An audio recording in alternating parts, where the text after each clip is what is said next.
O próximo painel, o controle do comércio exterior, reflexos sobre a tributação e a economia nacional. Essa mesa será coordenada pelo auditor fiscal Elias Carneiro, presidente da Delegacia Sindical em Santos, do Sindifisco Nacional,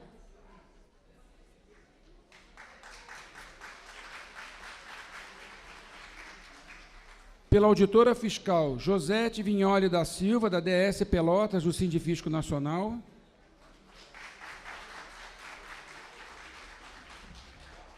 e pelo inspetor-chefe da Inspetoria da Receita Federal do Brasil em Belo Horizonte, Dr. Orlando Soares dos Santos.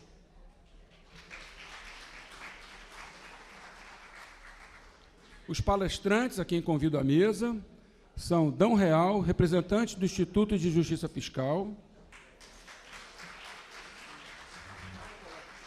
José Carlos Santana, do Sindicato dos Despachantes Aduaneiros de Minas Gerais, e Elias Carneiro, do Sindifisco Nacional, DS Santos.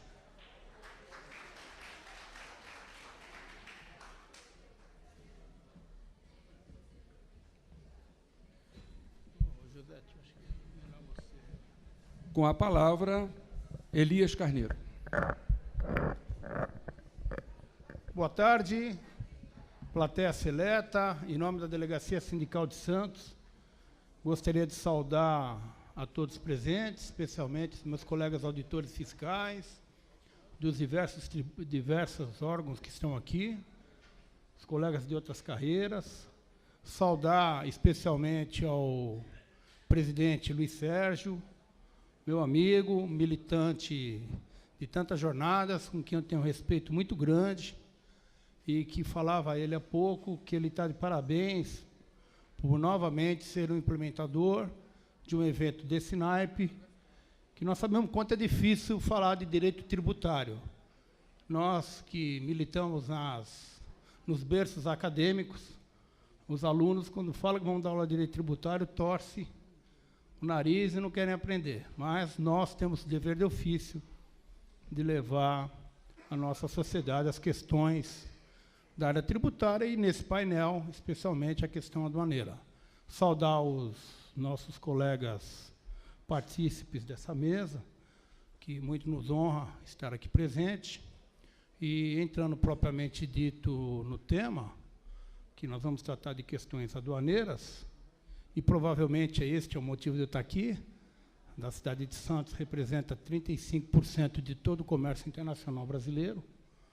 Vamos ouvir a palavra do nosso colega auditor, Dr. Dão, pessoa com quem eu também comungo de um relacionamento muito bom e tenho uma grande admiração. E, iniciando o debate, eu vou colocar a ele também um ponto para se discutir. Até que ponto a aduana tem que ter a ganância de arrecadar em detrimento do controle da fiscalização propriamente dito. Pois não, doutor?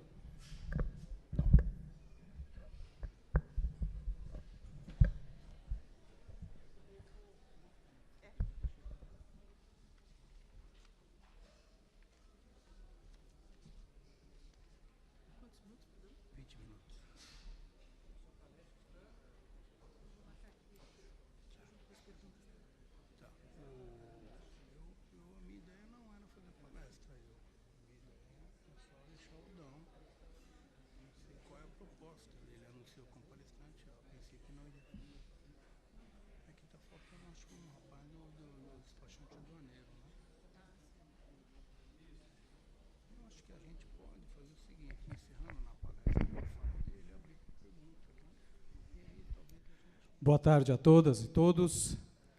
É uma satisfação poder estar novamente em Belo Horizonte. Estar em Belo Horizonte é um pouquinho como voltar a casa, né? Apesar de eu não ser mineiro, mas me sinto muito bem aqui, muitos amigos, grandes amigos.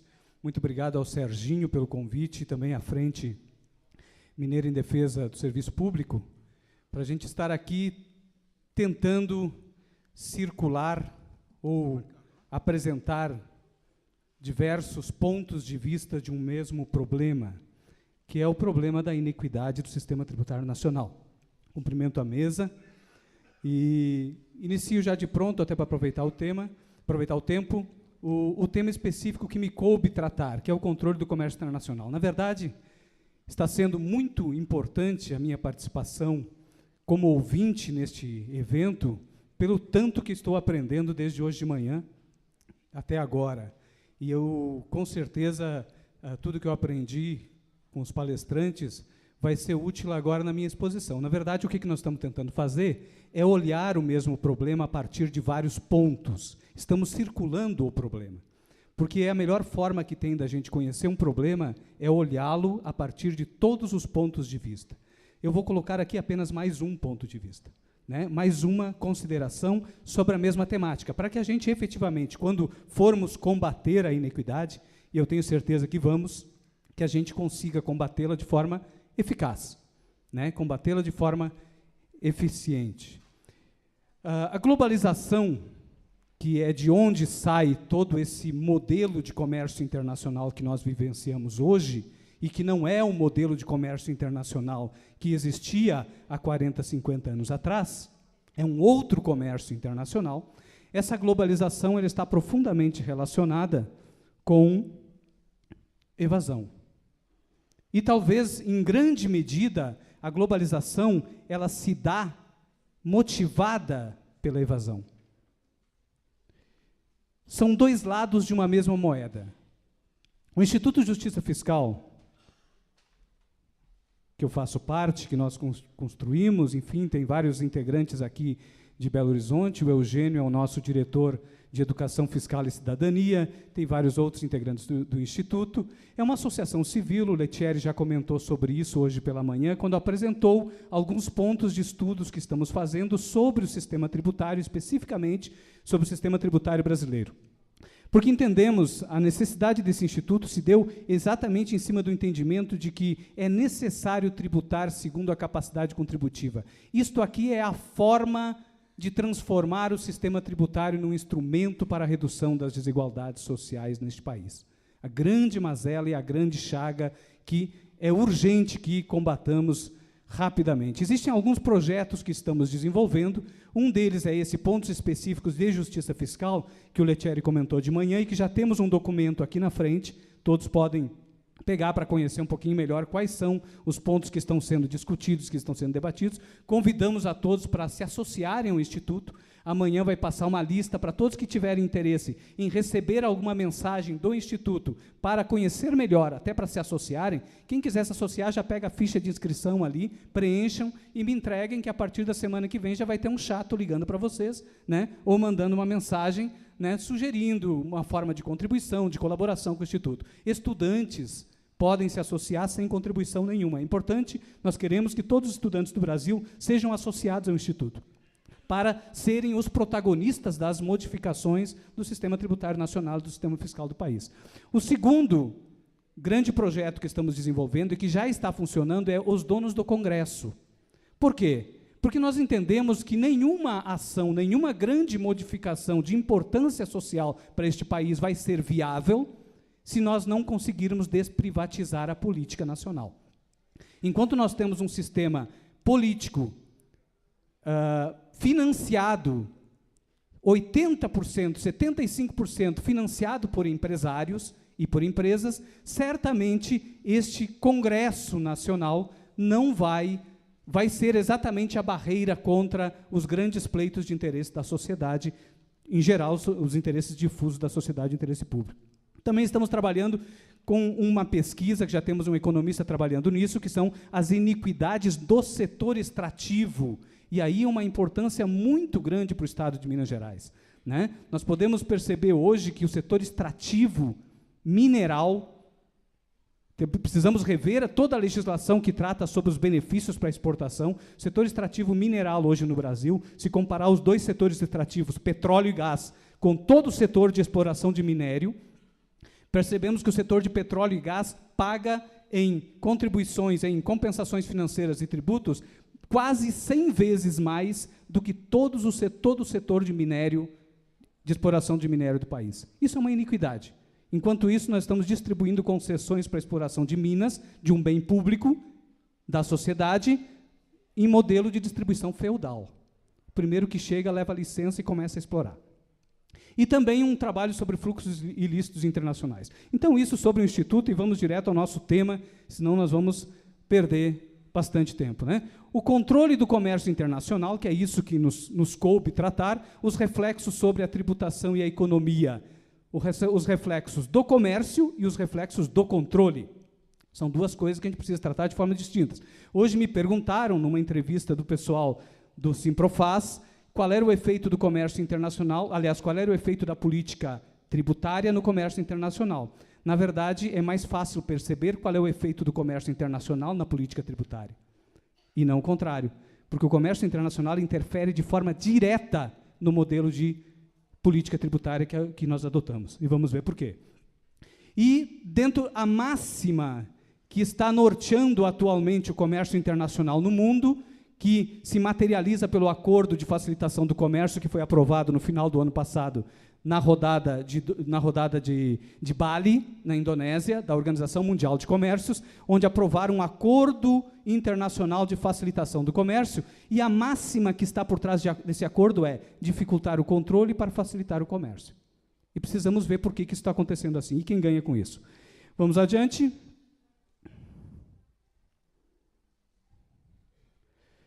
Vou pedir licença ao saudoso Carlos Drummond de Andrade, né, para roubar um pedacinho da sua poesia, onde diz que no meio do caminho tinha uma pedra, e eu apenas coloquei a aduana no meio do caminho.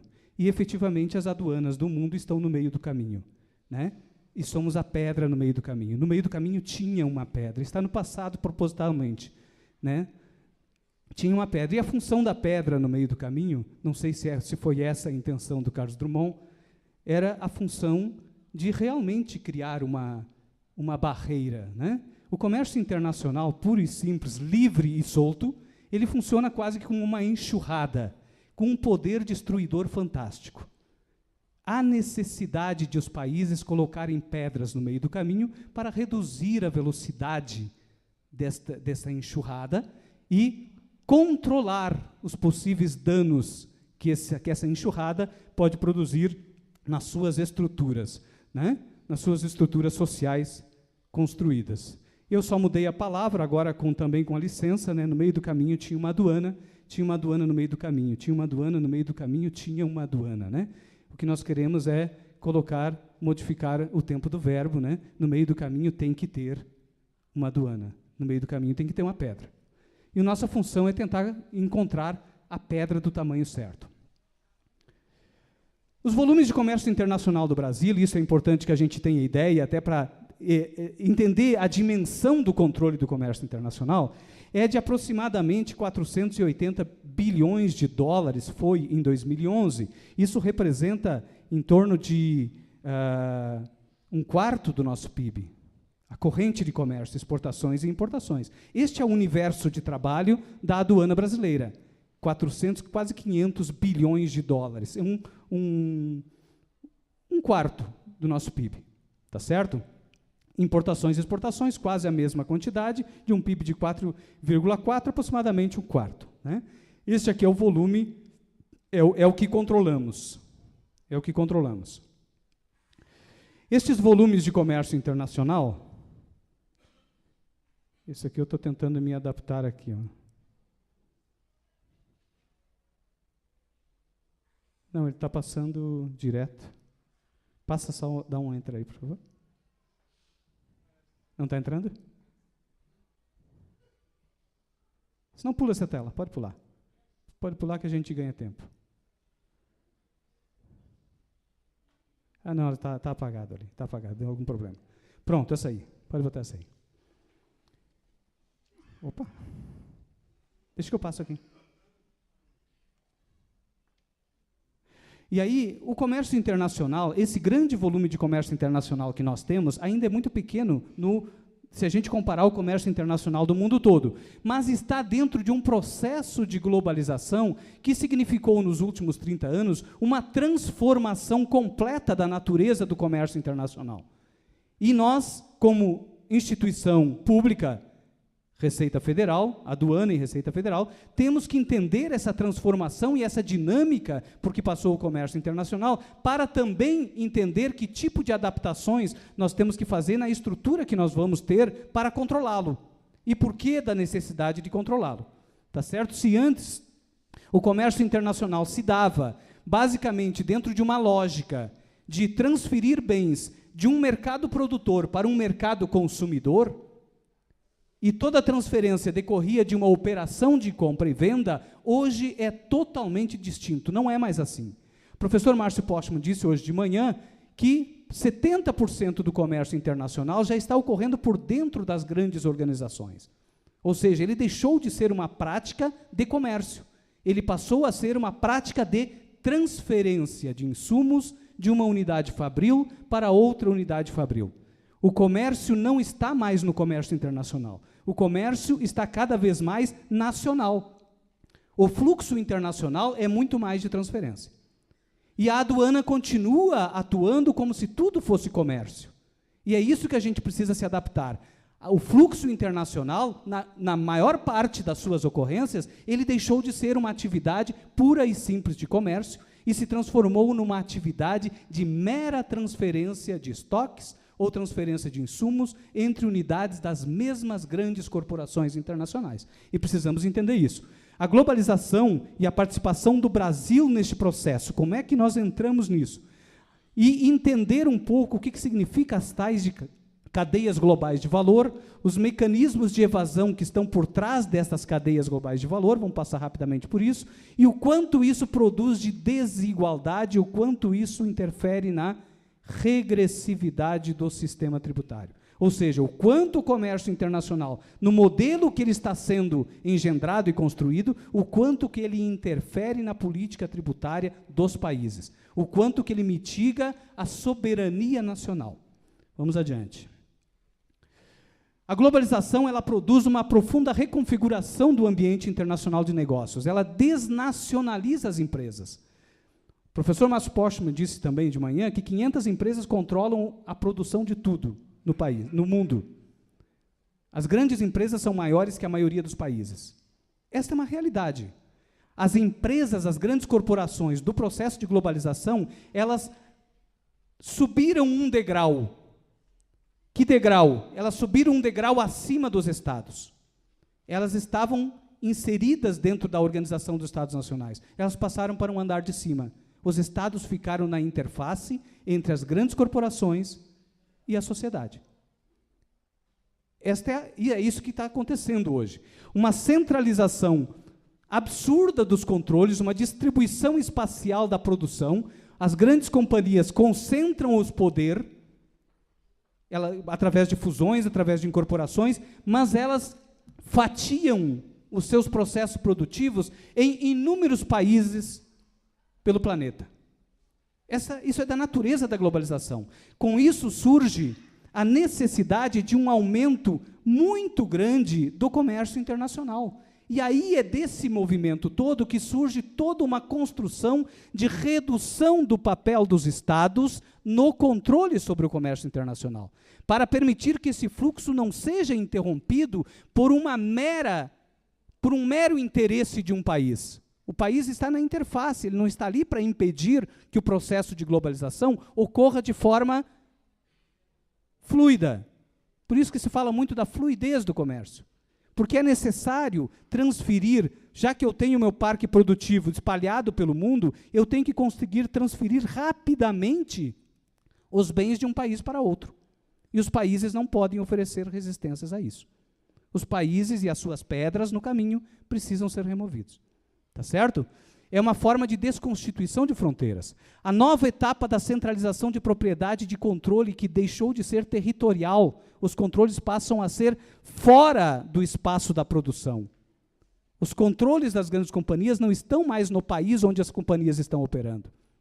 Ou seja, se desnacionalizam os controles. E com isso se cria, e com isso tudo, a partir, se constrói tudo, com um grande apoio dos Estados nacionais em cima de uma guerra fiscal internacional para a atração de investimentos. E a professora Isabel colocou com uma precisão cirúrgica, como é que funciona né, a situação onde um país que tem poupança e que tem exportação de capitais, com o outro que depende de importar capitais, e o quanto aquele que depende de importar capitais tem que se submeter a esta lógica da guerra fiscal para poder se desenvolver.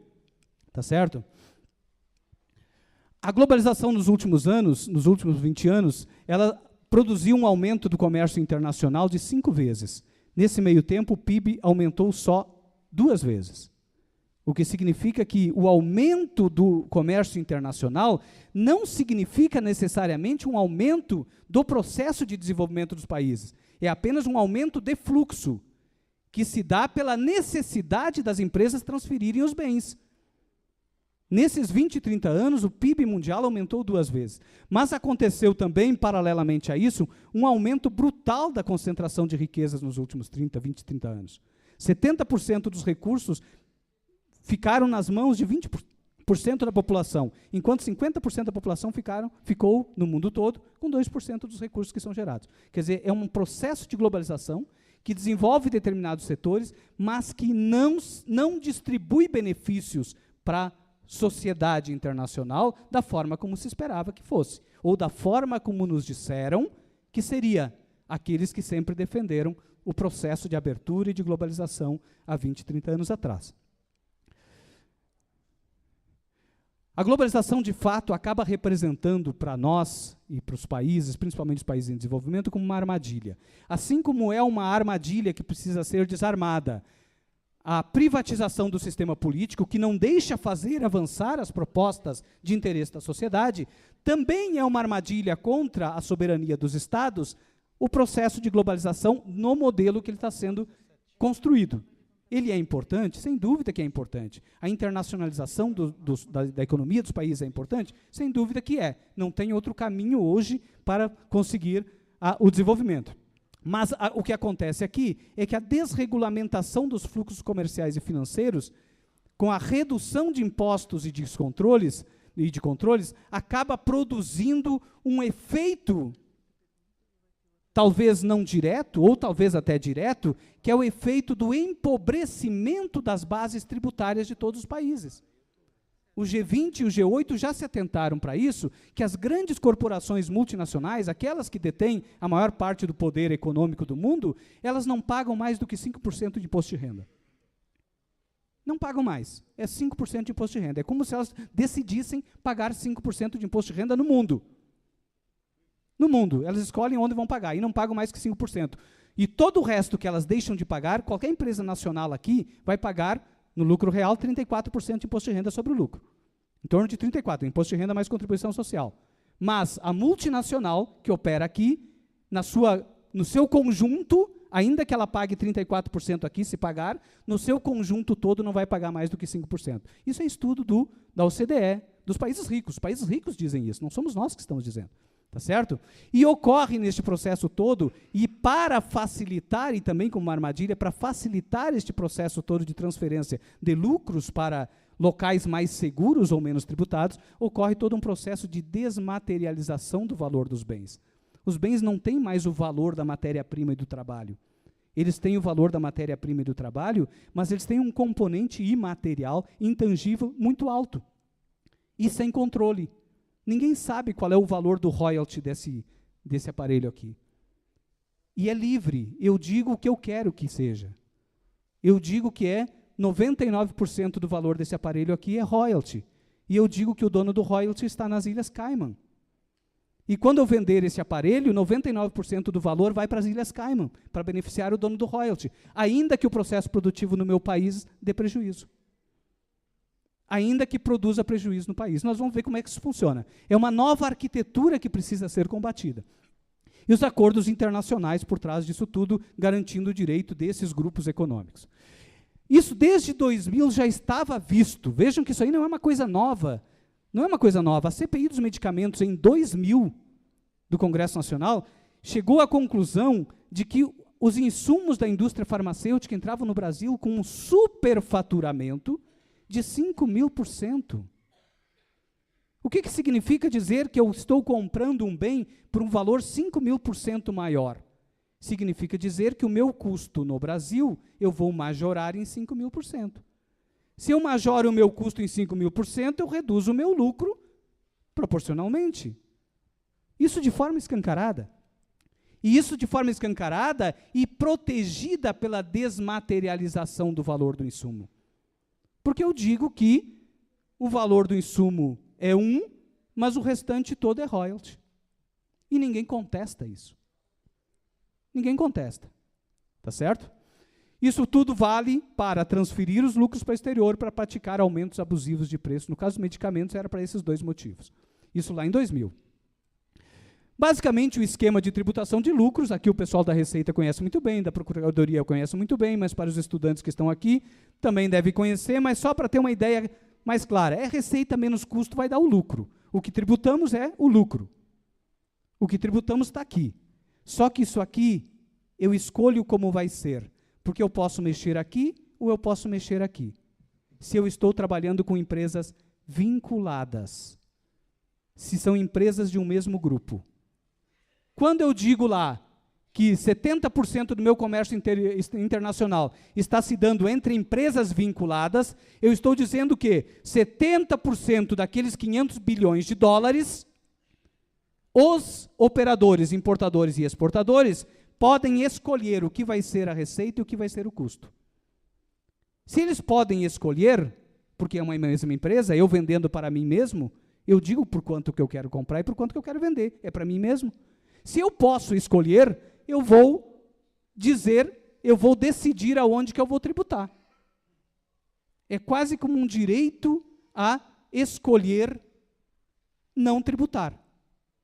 Porque eu vou colocar os meus agentes de venda num paraíso fiscal que não tributam e todo o meu lucro eu jogo para lá, usando o comércio internacional como mecanismo de evasão. 5 minutos? Nossa. Vamos lá. Vamos avançar. E por trás disso nós temos um acordo de facilitação que estabelece regras, tudo pela fluidez. Tá certo? Então nós temos, de um lado, esta percepção de que o comércio internacional se transformou num instrumento que acaba forçando os países a jogar a tributação contra o assalariado e contra o consumo, porque não consegue atacar o verdadeiro problema, que é o problema da fluidez do comércio internacional e da desregulamentação, porque isso está dentro de uma lógica internacional, então ele se obriga a jogar, olha, eu tenho que buscar recurso onde não fogem. E quem é que não foge? O consumidor não foge e o trabalhador não foge. O capital foge. Então, se eu quiser tributar o capital, e aí tem uma das razões da grande inequidade do sistema tributário, da regressividade, está aí uma das armadilhas que precisa ser desmontada. O modelo agenciado por interesses absolutamente empresariais, vamos avançando aqui, foi aprovado em dezembro de 2013, o Brasil é signatário e vai ter que adequar a sua aduana a uma nova regra de controle sobre o comércio internacional, que é um controle cada vez mais remoto.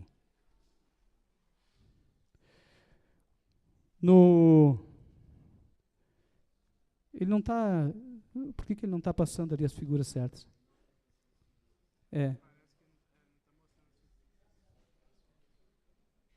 Não está mostrando as figuras, mas antes ele estava.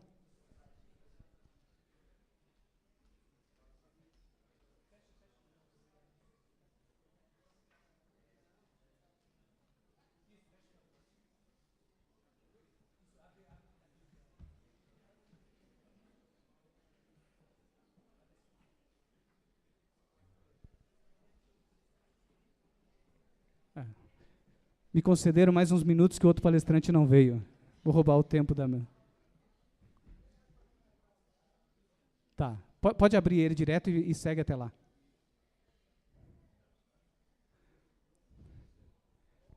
Ó, agora já apareceram. Pode passar, nós não vamos tomar. Mais um. Ó, isso aqui, ó. Volta um. Comércio internacional do Brasil, só para exemplificar o que falamos ali dos últimos 20, 30 anos, olha só. A linha rosa e azul aqui, ó, são exportação e importação. De 78 para frente, de 90 para frente, olha como é que ele subiu. Quer dizer, nós nos inserimos nesta lógica internacional, mesmo sem querer. Nós não escolhemos isso. Isso aí é quase como um processo autônomo. O comércio internacional, a globalização, como está acima dos Estados, ela determina que seja assim. E o comércio internacional se dá quase como uma situação, não é de escolha do país adotar ou não, ele faz parte. E ele vai interferir no formato da política tributária do país. Ele vai interferir por quê? Porque ele vai definir a capacidade do Estado de tributar as rendas ou não, de tributar o capital ou não, de tributar o patrimônio ou não. Porque ele cria esses canais abertos de fluxo. De 90 a 2012, a corrente de comércio exterior no Brasil aumentou 9 vezes, enquanto o PIB aumentou 4,8. Vocês veem que não é uma relação só porque aumentou o comércio internacional, vai dizer que com isso o PIB vai aumentar. Não, grande parte do comércio internacional não é comércio. Não é comércio, essa é a lógica. Nós temos que nos adaptar a esta lógica. Na aduana, principalmente, precisamos pensar nisso. 70% daquilo que fiscalizamos não é comércio.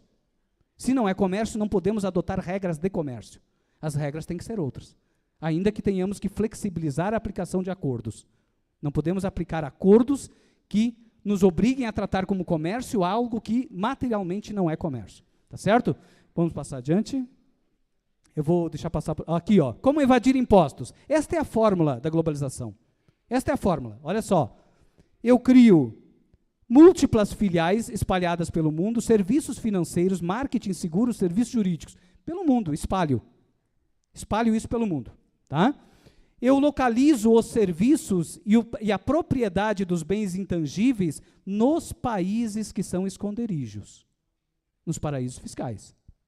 Porque é para lá que eu quero jogar o meu lucro. Tá certo? E eu distribuo toda a parte de extração de recursos, mineração, produção, a indústria pesada, a indústria mais suja, eu espalho pelo mundo que me ofereça maiores vantagens. E os países ficam brigando para oferecer vantagem para receber isso aqui. Vantagens que tipo? Desregulamentação das leis de trabalho, desoneração de folha de pagamentos, né? Flexibilização das leis ambientais, e assim por diante. Inúmeras vantagens que se oferecem para atrair o recurso. E aí ocorre a transferência dos lucros para essas offshores que estão aqui nos paraísos fiscais. E o que acontece é uma erosão das bases de tributação nos países e transferência dos lucros para os paraísos fiscais. Porque há uma relação direta entre esses países aqui, espalhados pelo mundo, né? Eles começam a trocar mercadorias de um para outro. Eu faço o parafuso, o outro país faz a porca, o outro faz a chave para apertar a porca no parafuso, e assim vão espalhando. Né? E a mercadoria vai viajando pelo mundo. Vai viajando pelo mundo. E cada viagem que ela faz, ela abre um canal para o outro lado para jogar dinheiro. Cada fluxo para um lado é um canal aberto para o outro para mandar dinheiro. Como eu controlo o preço desse fluxo para um lado, eu controlo quanto eu mando para o outro. Uma coisa muito simples. É uma engenharia muito simples. Tá certo? Só que é muito espalhada. Esse aqui é um caso estudado por uma organização chamada Christian Aid, uma organização inglesa, britânica, e que estudou o caso da banana, a viagem da banana. E ela estudou a banana produzida aqui na Guiana Francesa. Tem uma indústria de produção de banana na Guiana Francesa, que é uma indústria multinacional, que foi lá e produz banana. E vende banana para a Europa, principalmente para a França. Cada operação de exportação de banana daqui até ali são 8 operações de negócio. São 8 operações de comércio. E essas operações de comércio passam por um gerenciamento em Jersey, serviços financeiros em Luxemburgo, seguro nas Ilhas de Man, uso de marca na Irlanda, enfim, cada um desses locais recebe uma parte do valor dessa banana. Tá certo? E aí, o que acontece no final da viagem? No final da viagem da banana, para cada 100 euros vendidos na Europa, 20 euros retornam né, aos países produtores de banana. 80% do valor lá na Europa ficou no caminho. Ficou no caminho. Ficou nos paraísos fiscais. Tá? Um problema que, na verdade, não é brasileiro, é um problema internacional, mas estamos dentro dele. Dentro dele. As nossas grandes indústrias brasileiras, as nossas grandes indústrias estrangeiras no Brasil estão atuando também desta forma. Estão atuando também dessa forma. Um problema global. Veja que até os Estados Unidos são vítima disso. Em 2007, a multinacional Fresh Del Monte declarou nos Estados Unidos 29 milhões de euros em prejuízo. Mas no mesmo ano elas declararam 107 milhões de lucro nos paraísos fiscais.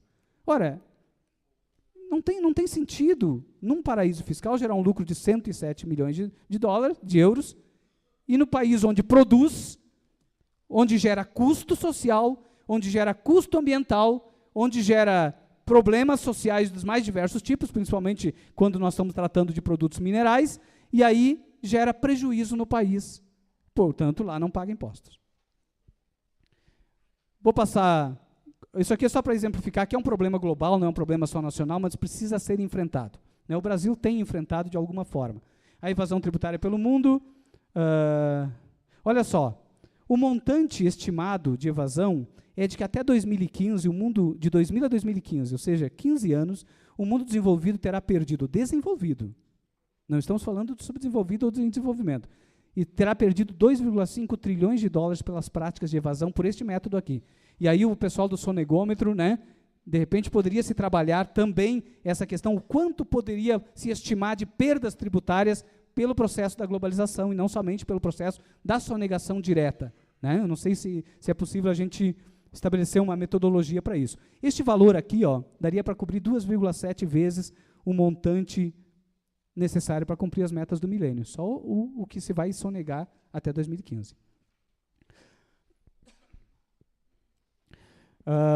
Só para exemplificar e para ir encerrando também, de acordo com a Tax Justice, tem um estudo que mostra que o Brasil é o 4º país do mundo com maior volume de recursos em paraísos fiscais. São 520 bilhões de dólares. É o volume das exportações mais importações. A nossa corrente de comércio internacional, nós temos outra em paraíso fiscal. Né? Qual é a razão de ter dinheiro em paraíso fiscal que não seja não pagar impostos? Não tem outra razão. Né? Esconder dinheiro para quê? Né? Para que se esconde dinheiro? Se esconde dinheiro para que ninguém enxergue. Né? Então, qual é a razão para ter dinheiro? Nós temos lá 520 bilhões depositados lá, numa conta absolutamente conservadora. É esse estudo aqui que nós estamos desenvolvendo, é o 4º projeto que o Instituto está fazendo, para tentar dimensionar qual é o valor real que está sendo mandado para lá. Só para terem uma ideia, para que a gente não entre no discurso mais comum da mídia, dizendo que o problema principal dos paraísos fiscais é porque ele esconde dinheiro de corrupção, o dinheiro que está nos paraísos fiscais, somente 5% provém de corrupção. A grande parte é comércio.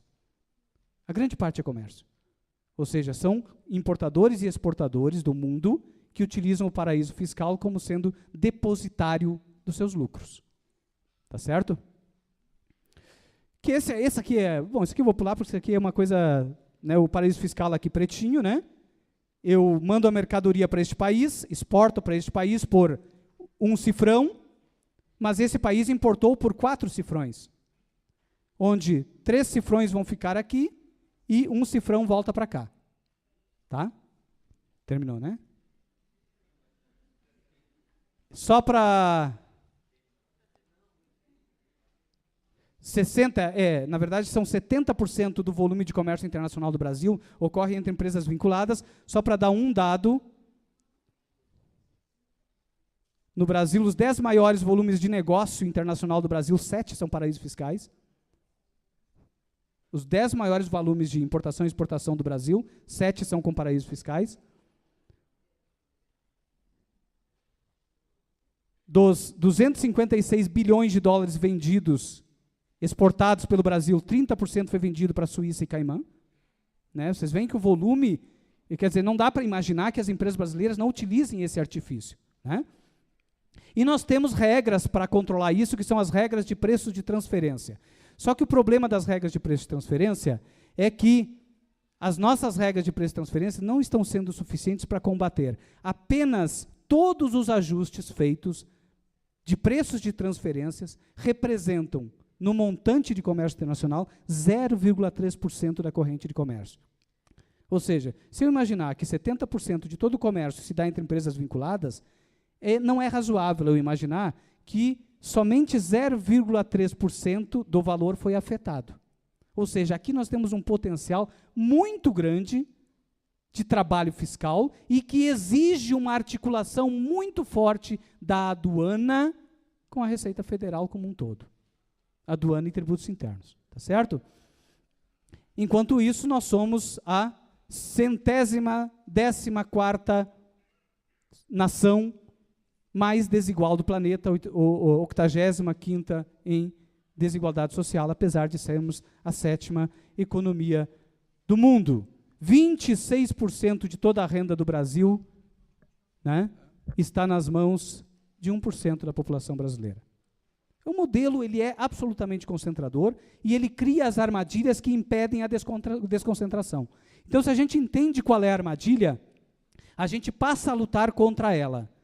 E eu acho que este talvez seja o nosso grande desafio, saber qual é a armadilha que a gente tem que desarmar para transformar esse nosso sistema tributário, para que a gente elimine o do inequidade, né, e transforme o nosso sistema tributário realmente mais equitativo, tá certo?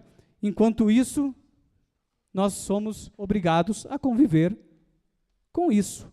Somos um país rico, 7ª economia, mas um país de um povo predominantemente pobre e subrepresentado pela classe política. Esse é o nosso problema. Obrigado.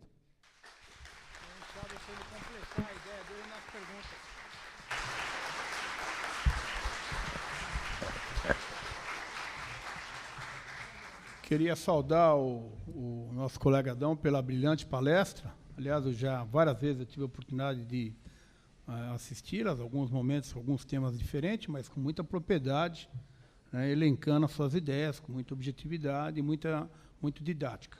Mas nós vamos continuar com o nosso trabalho, Adão, e você terá a oportunidade, já que o outro palestrante, o colega não pôde vir em virtude de um acontecimento familiar, e eu também não me senti muita vontade para poder fazer uma palestra como eu gostaria, como a plateia merece, já que, felizmente ou infelizmente, eu estou no comando de um seminário aduaneiro, que vai ocorrer em Manaus daqui 15 dias.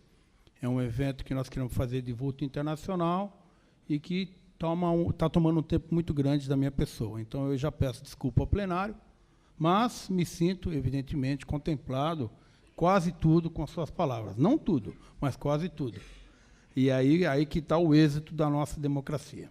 Mas, continuando o nosso trabalho, eu gostaria de homenagear o nosso inspetor Orlando, para que ele também fizesse o uso das suas colocações. Evidentemente, o tempo nos é escasso, é o grande inimigo da nossa vida, o tempo, mas, com certeza, tanto ele como a colega, que está nos ajudando a compor a mesa, terão condição de expor, antes de nós voltarmos a palavra ao colega Adão para responder uma pergunta que nós já temos aqui do plenário.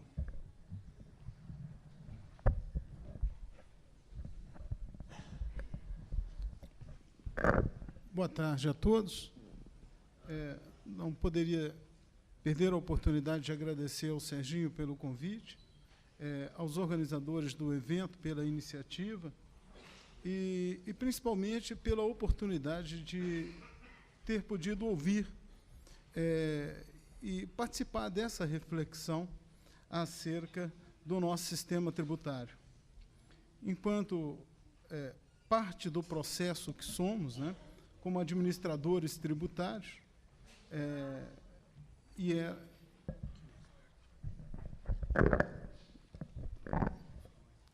como parte que somos do processo, enquanto administradores tributários, também cumprimento os colegas que participam do evento, os auditores, e que se prestam também a fazer essas reflexões.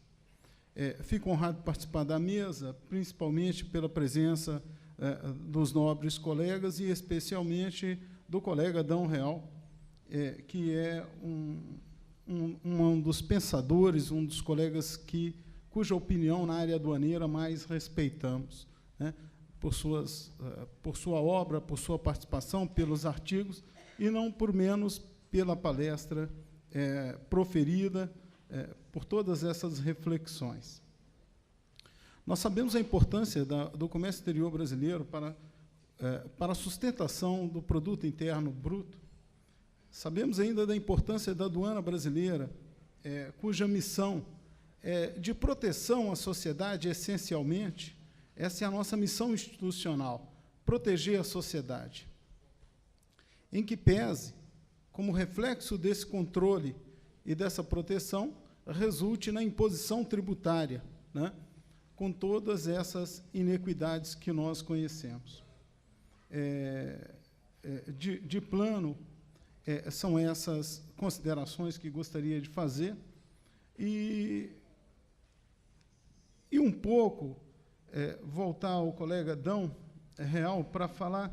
Teve algumas colocações que ele fez e que acaba nos preocupando um pouco e dá uma certa sensação de impotência, né? Quando ele fala, olha, 70% do que controlamos não é comércio, quando a nossa maior preocupação é o controle, né? A proteção da sociedade, uma vez que a aduana é um dos instrumentos de implementação da política de comércio exterior do país, como instrumento de desenvolvimento de progresso econômico e social. Eu gostaria só de ouvir um pouco, se ele tivesse a oportunidade, e se vocês me permitirem, que ele discorresse um pouquinho mais sobre esse aspecto. E o outro, a gente deposita muitas esperanças no preço de transferência.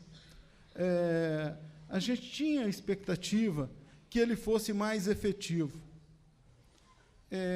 Então, eu gostaria também, talvez, se o colega Adão tivesse a possibilidade, de nos falar um pouco mais em que aspecto ele acredita que essa legislação pudesse ser melhor aprimorada.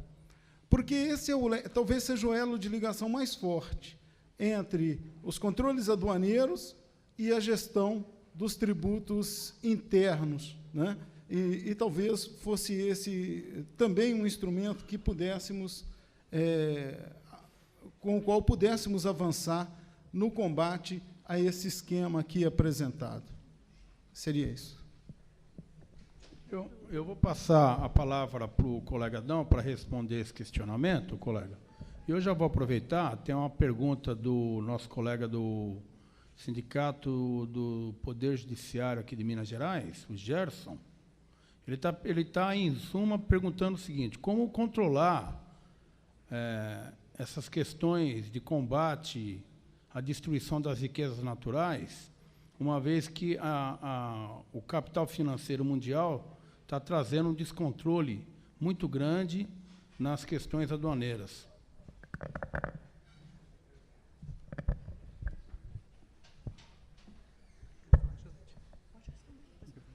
Deixa eu só...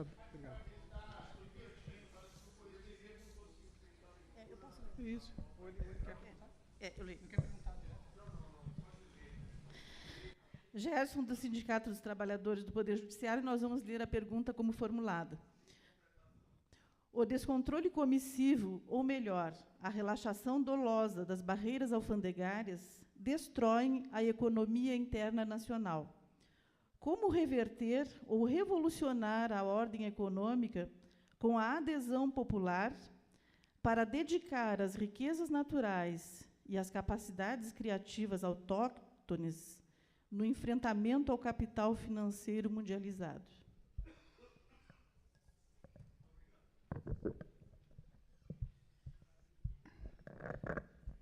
Bom, vou pedir licença ao inspetor Orlando. Vou tentar responder primeiro a pergunta do Gerson. Isso, né? Na verdade, existe o nosso comércio internacional. Vamos pegar, por exemplo, exportação. Nós estamos vendo nos últimos 6, 7, nos últimos 10 anos, mas mais últimos 10 anos, podemos dizer, uma primarização da exportação, ou seja, nós estamos tendo uma exportação cada vez mais volumosa de produtos primários e cada vez menor de produtos manufaturados. Isso se dá, em parte, porque está crescendo o volume de exportações, e está crescendo para o lado do produto primário, mas também se dá pelo lado de que nós estamos vendendo menos produtos manufaturados no mundo. Estamos vendendo mais produtos, a demanda maior é para produtos primários. A grande questão é que o produto primário, não vou falar de agricultura, eu vou falar do produto extrativo. O produto extrativo. Por que o produto extrativo? Porque o produto extrativo é colheita única. É um produto de colheita única, é aquilo que a gente tira e perde. É diferente da agricultura, né? Isso, tiramos, não tem mais. E quando a gente tira e não tem mais, nós estamos condenando a geração futura a não ter direito de tirar. Esta é a lógica. Por isso que o bem primário mineral, o recurso natural esgotável, é um recurso da sociedade e não do mineiro. Mineiro não do estado de Minas Gerais, do mineiro empresário, tá? Então, não é dele, é da sociedade. A sociedade concede o direito de exploração mediante retribuição. E essa retribuição é que deveria ser na medida que garantisse o direito das gerações futuras de terem alternativas de desenvolvimento sustentável, que substitua essa exploração econômica. Esta é a lógica. Até que ponto a sociedade tem noção disto, né? Esse é o problema. Quando a sociedade não participa deste processo, as forças que predominam para determinar as regras são aquelas forças que são capitaneadas e patrocinadas justamente pelos empresários que têm interesse na exploração. Nós construímos e não discutimos sobre isso um processo de desoneração indiscriminada das exportações. Esse é um problema sério no país. Nós desoneramos a exportação de produtos primários. Os países não desoneram a exportação de produtos primários, desoneram a exportação de produtos manufaturados. Mas os países latino-americanos entraram numa onda de desonerar produtos minerais, porque era preciso fornecer matéria-prima barata para os centros produtores. E os centros produtores estão na Ásia. Nós entramos nessa onda. Como inverter isso? A pergunta é essa, né? Como inverter esta lógica? Bom, em primeiro lugar, o descontrole comissivo, ou melhor, a relaxação dolosa das barreiras alfandegárias, como colocou, né, o colega, destrói a economia interna. Bom, a questão é qual a economia interna, né, que está sendo destruída com isso. Existe uma economia interna que acaba sendo incentivada por este processo de desregulamentação, que é a economia internacionalizada, é aquela que está dentro das cadeias globais de valor. Para aquela economia que está dentro das cadeias globais de valor e que são representadas pelas grandes multinacionais que vieram para o país, e também pelas brasileiras que estão se transformando em multinacionais, então, para esta economia interna, interessa sim o relaxamento dos controles. Interessa que a pedra seja um pouquinho mais baixa, né? A economia doméstica mesmo, aquela economia, né, da manufatura, a economia doméstica, o setor médio, esse setor foi vendido, infelizmente, e não tem força para resistir, ou talvez não queira resistir. Esse é um problema. Talvez a gente tenha que buscar na economia nacional, nos agentes da economia nacional, uma maior adesão a um processo de desenvolvimento que os inclua. Porque hoje todo o processo de investimento internacional e o processo de investimento público, inclusive, ele se dá nos setores já transnacionalizados, nos setores que já estão acima do Estado. E isso é visível, a gente pode ver nos financiamentos às empresas nacionais, financiamento pelo BNDES, se dá para as empresas se internacionalizarem. Esta é a tentativa de fazer com que as empresas entrem na mesma lógica. Precisamos mudar isso, e eu acho que para mudar isso depende muito, muito do entendimento do problema. A sociedade brasileira lutou, numa época passada, pelo petróleo, né? E deve lutar pelos produtos minerais, pelos metais, pelo minério de ferro, e deverá lutar pela indústria nacional e pela economia doméstica. Vai ter que chegar um momento onde a sociedade tome conta deste movimento e realmente lute contra a desregulamentação deste processo, lute contra esse desmonte do processo de controle sobre esse jogo.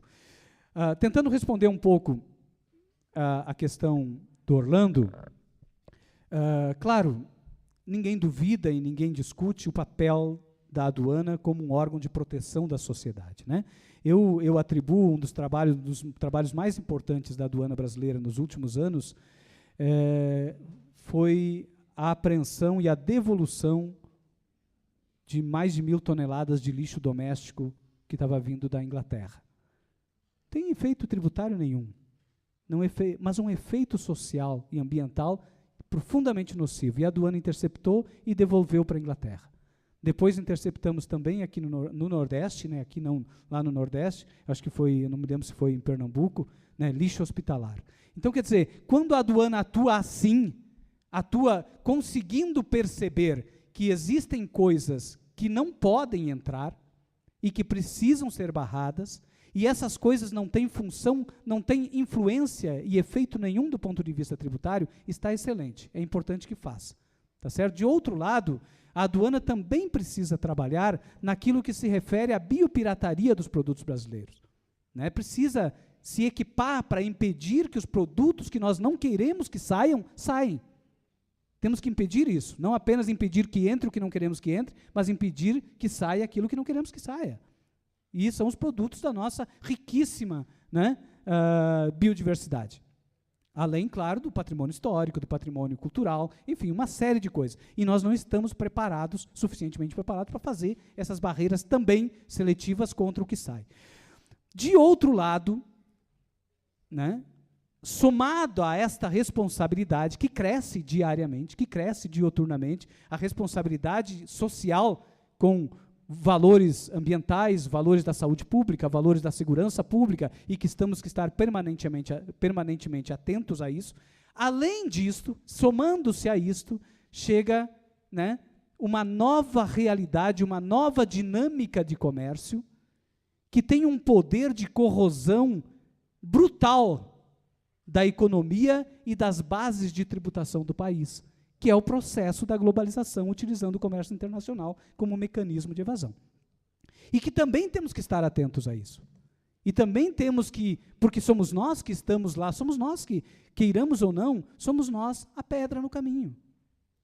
E temos que assumir a função de ser pedra no caminho. Esta é a natureza da atividade aduaneira no mundo todo. É de regular, é impedir que o comércio internacional seja utilizado como um fator destruidor da organização socioeconômica nacional. Temos que proteger o país dos outros, e não o contrário. E por muito tempo se fez o contrário. Era como se quiséssemos construir uma aduana para proteger os outros dos interesses do país. Então, nós precisamos reverter isso. E, para isso, sem dúvida alguma, nós temos que repensar o modelo. Sim, repensar o modelo de aduana, modernizar a aduana, mas, principalmente, ampliar o espectro de atuação daquilo que entendemos como sendo uma aduana. A aduana é um órgão especializado na fiscalização do comércio internacional. Não é um órgão de fiscalização de imposto de importação. E ser um órgão especializado na fiscalização de comércio internacional significa um órgão que fiscaliza o comércio internacional sobre todos os seus aspectos, tributários ou não, e independente de que tributo seja. Essa é a visão de aduana que eu imagino que a gente deva construir ou ajudar a construir. Uma aduana para a sociedade brasileira, não uma aduana para o comércio internacional. Então, esta é a... Né, e a gente precisa trabalhar nesse sentido. O comércio internacional é importante? Não se nega isso. Não se nega. Isso é uma coisa já está pacificada, nós estamos trabalhando, existem iniciativas políticas nesse sentido de colocar o Brasil cada vez mais inserido nesta ciranda internacional. Uma outra questão que colocou o Orlando é a questão do preço de transferência. O preço de transferência vai resolver esse problema? O preço de transferência, como indicado pela OCDE, não vai resolver esse problema. Não vai. Porque a regulação de preço de transferência que querem impor aos países é uma regulação de preço de transferência que coloca em primeiro plano a natureza dos negócios. Tá certo? Ou seja, não tem jeito da gente aplicar a legislação de preço de transferência se a gente se limitar àquilo que a OCDE quer. Por isso, a Receita Federal no Brasil modificou a legislação de preço de transferência, e modificou para melhor. Nós ainda não conseguimos enxergar o efeito, porque foi modificado em 2012. Aquele dado que eu coloquei ali, que 0,3% do volume de comércio internacional significou ajustes, aquilo é efeito de uma legislação de preço de transferência que existe desde 96. Desde 96, nós aplicamos legislação de preço de transferência no Brasil. E o efeito que nós conseguimos produzir no comércio internacional é que menos de 1% do volume de comércio internacional se transforma em ajustes para a base de imposto de renda. Então, a aplicação da legislação de preço de transferência até o ano passado, até 2012, se mostrou absolutamente ineficiente para combater tudo aquilo que a gente vislumbra de sonegação com aquele mecanismo de comércio internacional que não está sendo montado. né? Dos 10 maiores operadores de comércio internacional com o Brasil, 7 são paraísos fiscais. Quer dizer, quem opera em paraíso fiscal não vai remeter lucro para lá? É óbvio que vai, né? E a utilização de paraíso fiscal se dá para remeter lucro para lá ou para subfaturar o que vem, para pagar menos tributos. Sempre vai ser para isso. A modificação que foi colocada na legislação no final de 2012, qual foi? A principal delas, várias modificações foram feitas, mas a principal delas, e que revolucionou, e que sofreu contestação de vários países, principalmente da OCDE, e somente agora a OCDE começa a revisar também os seus próprios métodos, foi a utilização do preço da commodity como referência. Se a negociação entre empresas vinculadas não é comércio, então eu vou dizer o seguinte: o meu faturamento menor que o preço da commodity negociado internacional, eu ajusto pelo preço da commodity.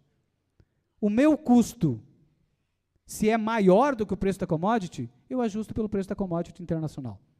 Isto vai modificar, provavelmente, se espera que na declaração de imposto de renda deste ano, vai se produzir uma quantidade de ajustes, principalmente de exportação dos exportadores, muito grande nas declarações de imposto de renda. Espera-se, né? Espera-se que isso ocorra. Foi uma modificação legislativa, sofreu pressão internacional para não ocorrer, mas saiu de dentro da casa. Passou no Congresso, eu acho que o Congresso estava dormindo. Acho que não tinha visto. Tá certo? Muito obrigado.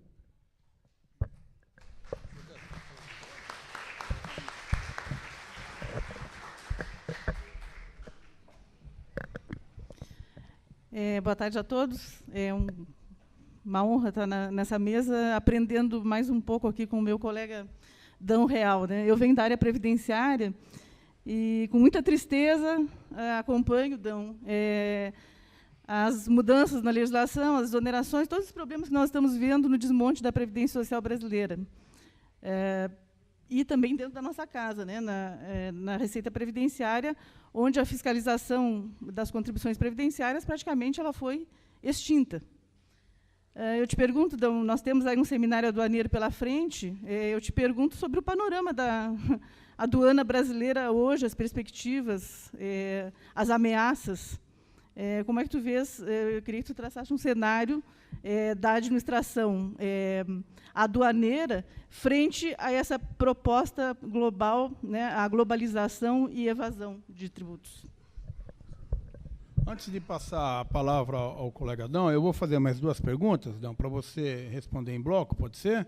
E, ao final da falação do Dão, nós vamos encerrar as perguntas por escrito, as que vierem serão encaminhadas a quem dirigida.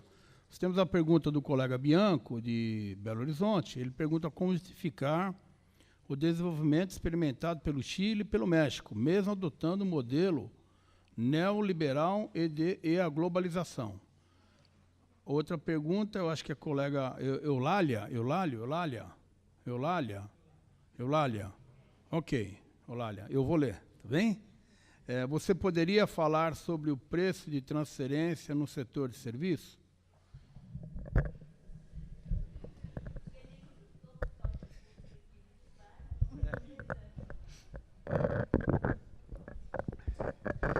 Deixa eu só ver a pergunta aqui. Tá.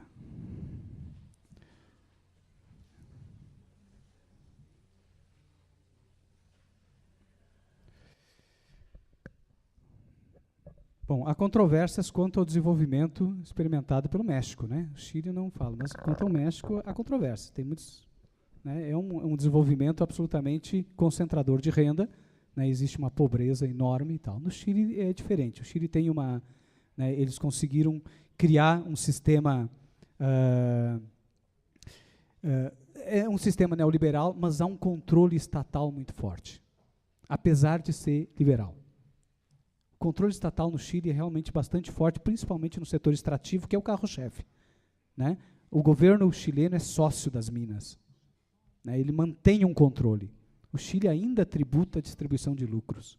Vocês veem que ainda, apesar do modelo ser neoliberal, um modelo bem forte de privatização, mas alguns setores estratégicos eles mantiveram sob controle.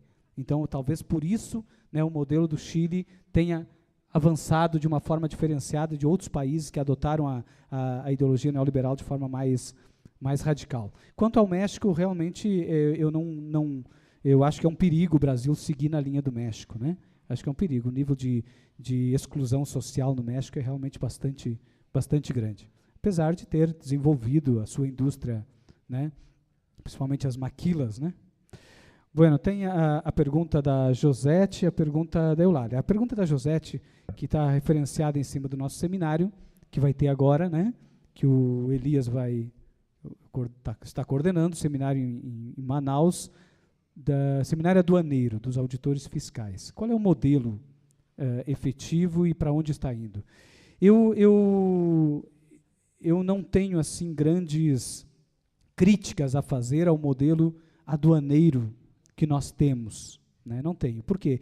Eu acho que tem estamos caminhando, me parece, no caminho certo, ou seja, estamos andando no caminho certo, mas está faltando uma percepção talvez maior da realidade que nós estamos enfrentando, né? Eu acho que várias medidas estão sendo adotadas para tentar modernizar a aduana, mas me preocupa quando estas medidas caminham no sentido mais da facilitação e menos do controle, né? Mas naquelas medidas que caminham no sentido do controle, me parece que estão adequadas.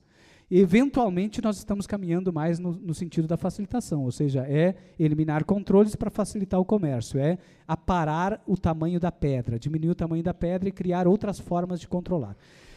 Eu acho que tem outros caminhos a trilhar em termos de modernização da aduana, que é uma modernização da aduana no sentido de aumentar o controle, no sentido de aumentar o efetivo, no sentido de colocar um efetivo de pessoal suficiente para atender a essa demanda que a gente não está enxergando, ou seja, que a maioria dos administradores não estão enxergando, mas que ela existe, que é essa demanda que vem do fato de que o comércio internacional se transformou se não o principal, um dos principais mecanismos de evasão tributária do país, né? Então, quando a gente tiver clara essa percepção, talvez a gente caminhe no sentido de construir uma aduana mais integrada com o restante da Receita Federal e uma aduana mais integral, ou seja, uma aduana que enxergue o comércio internacional como ele realmente é, e não enxergar o comércio internacional como ele era há 50 anos atrás. Então, a gente precisa modificar, talvez, o nosso ponto de vista do comércio internacional. E eu acho que tem muita gente dentro da administração aduaneira que está percebendo isso. Eu acho que há espaço para isso. Mas é mais importante do que a administração aduaneira perceba isso, é que nós, auditores fiscais, percebamos.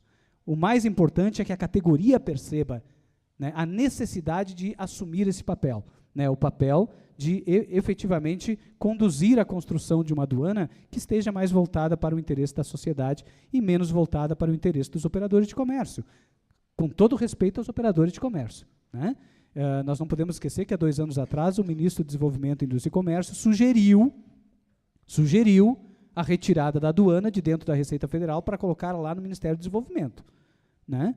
Tirar a aduana de um órgão de Estado e jogar num órgão que é setorial é um risco muito grande, né? A natureza da atividade aduaneira, a natureza daquilo que a gente trabalha, né? Eu acho que a gente tem que, de alguma forma, resistir a esses movimentos que tentam minimizar o papel da pedra, né? Que tentam colocar o pedra lá né, para baixo do tapete. Não vamos jogar a pedra para baixo do tapete. A pedra é importante, tá certo?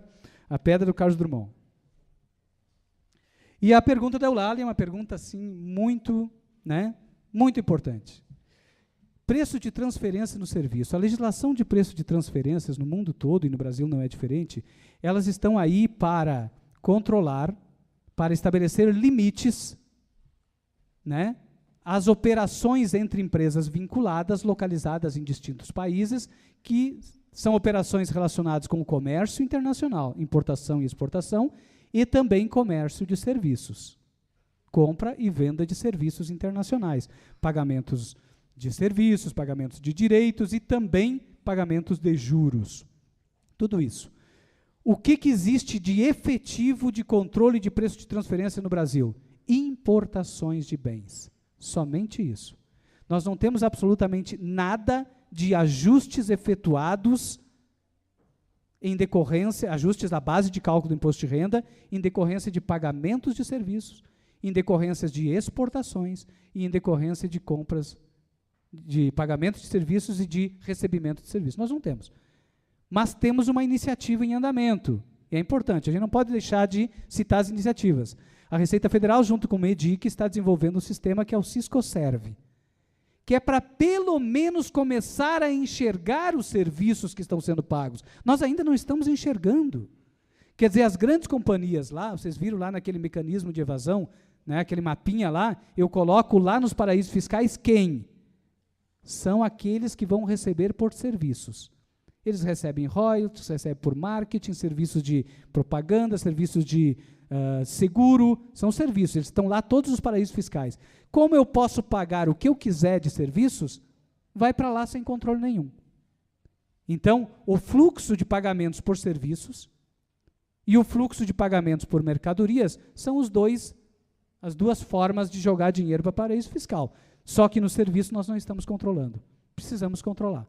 Precisamos controlar. É um desafio assim enorme. E aí talvez mais um caminho aí que a gente tem que trilhar na construção de uma é quase como uma administração tributária nacional, né?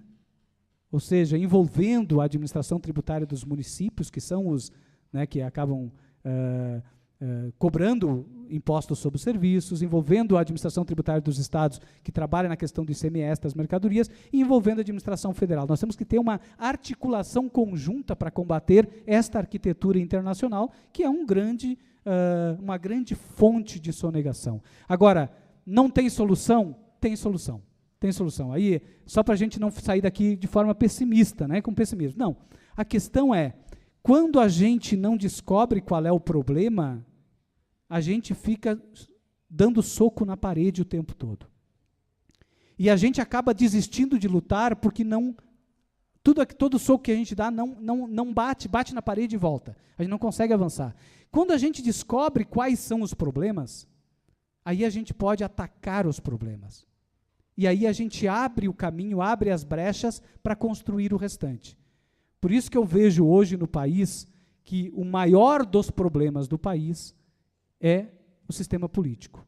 Enquanto a gente não construir uma reforma política em que a classe política efetivamente represente o interesse da sociedade, nós não vamos conseguir vencer as outras batalhas. E aí é importante que a gente transforme a reforma política na pauta comum de todos os movimentos sociais, na pauta comum de toda a sociedade. Aí sim a gente consegue avançar. Obrigado.